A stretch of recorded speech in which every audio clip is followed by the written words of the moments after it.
My name is Krystal Boyea, as was said just now. I'm 25 years old. I have type 1 diabetes, and I'm here to tell you my story and what it has been like for me living with diabetes.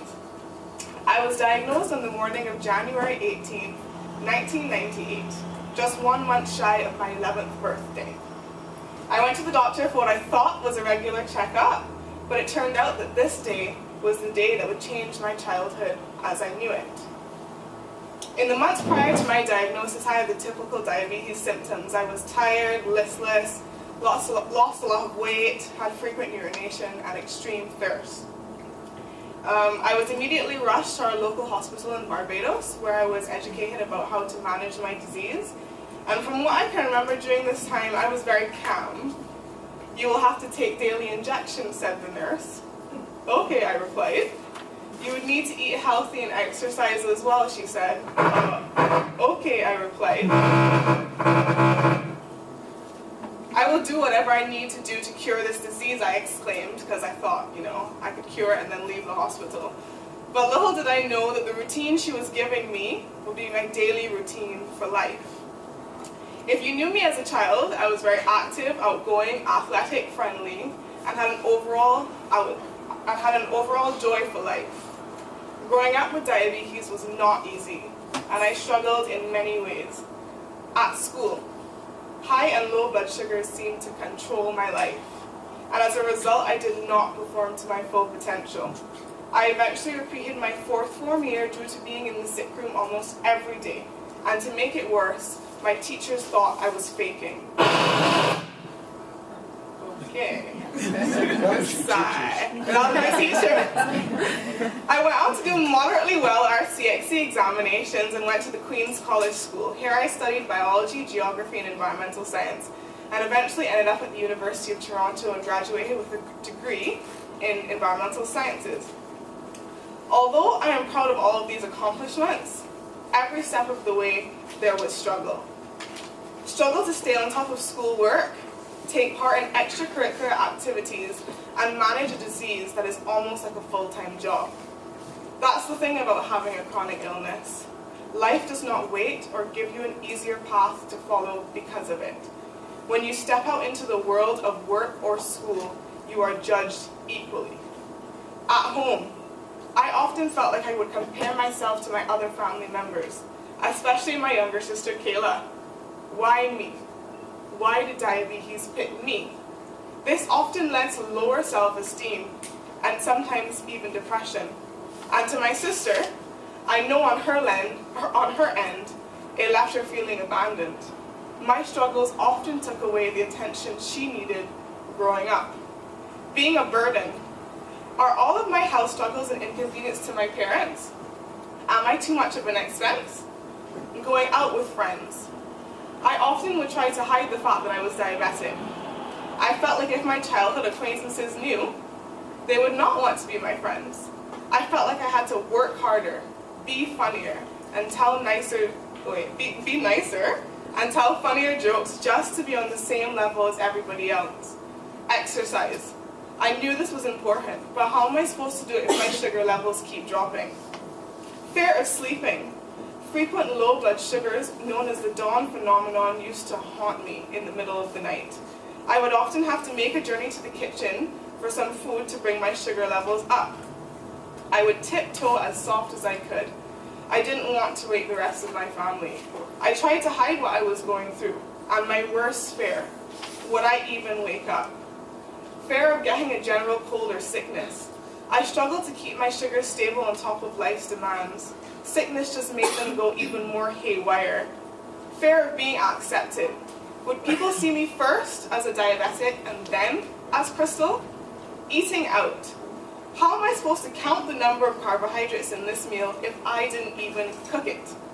I know that it's spaghetti, but did the chef use honey in his secret sauce? Taking my medication. Many people have needle or blood phobia, so I would often sneak off into the bathroom just to take my meds when the food arrived. Upon my return, not only would my food be cold, but everyone else at the table has already finished eating. Could I feel more different? This and much more led to an eventual loss of confidence. It happened so gradually, I myself didn't even know it was going on. If you asked me, I thought I was managing my diabetes perfectly, and if you looked at the numbers, I was, but if you looked at my heart, I wasn't. In January of 2012, I signed up for this inspirational course, and I really think that that's where my outlook on life changed. A course called You're Designed to Shine, and it taught me that God designed you to shine no matter who you are, where you've been, or where you're about to go. He has a plan for you. And here I kind of figured that I had been given diabetes for a reason, and I'm to use it in everything that I have learned from it to be an inspiration for other people around me, for other youth who don't have anyone to look up to or understand or talk to that will truly understand. And I started to take control of my life from this point. I moved from 4 injections daily to the new Omnipod insulin pump, which is a small device that I wear on my back, arm, or stomach, and it constantly provides me with insulin. And when I first went on this, my immediate thought was, life was going to get easier. I no longer had to take daily injections. I just changed the site of my pump every 3 days and count the number of carbohydrates in my meal, and voila! However, in my initial months on the pump, people often laughed, stared, and even approached me to tell me how ugly it was. Great. Another struggle. This was ridiculous. It was time for me to get up and be the change. I immediately went to the Diabetes Association of Barbados to offer whatever volunteer services I could. I was there almost every day, helping all kinds of people with both type 1 and type 2 diabetes, and also putting a lot of focus on the youth. I soon became the head coordinator for their summer camp for children with diabetes, Camp Pride, did a number of home visits, school talks, and various speeches with the intention to educate, encourage, and support all youth with diabetes in Barbados and by extent the Caribbean. I was then sent to Dubai, where I was elected to be one of 2 youth regional representatives for diabetes for the North American and Caribbean region. And it was here that my passion and purpose in life became evident. I, at that moment, made diabetes and chronic diseases my career. And through my interaction with diabetic youth of all ages, I have noticed the same issues that I faced growing up, they all face, and more. The average young person with diabetes only administers 2 injections daily in Barbados and the Caribbean. This is a control method that they removed from the US and Canadian system years ago.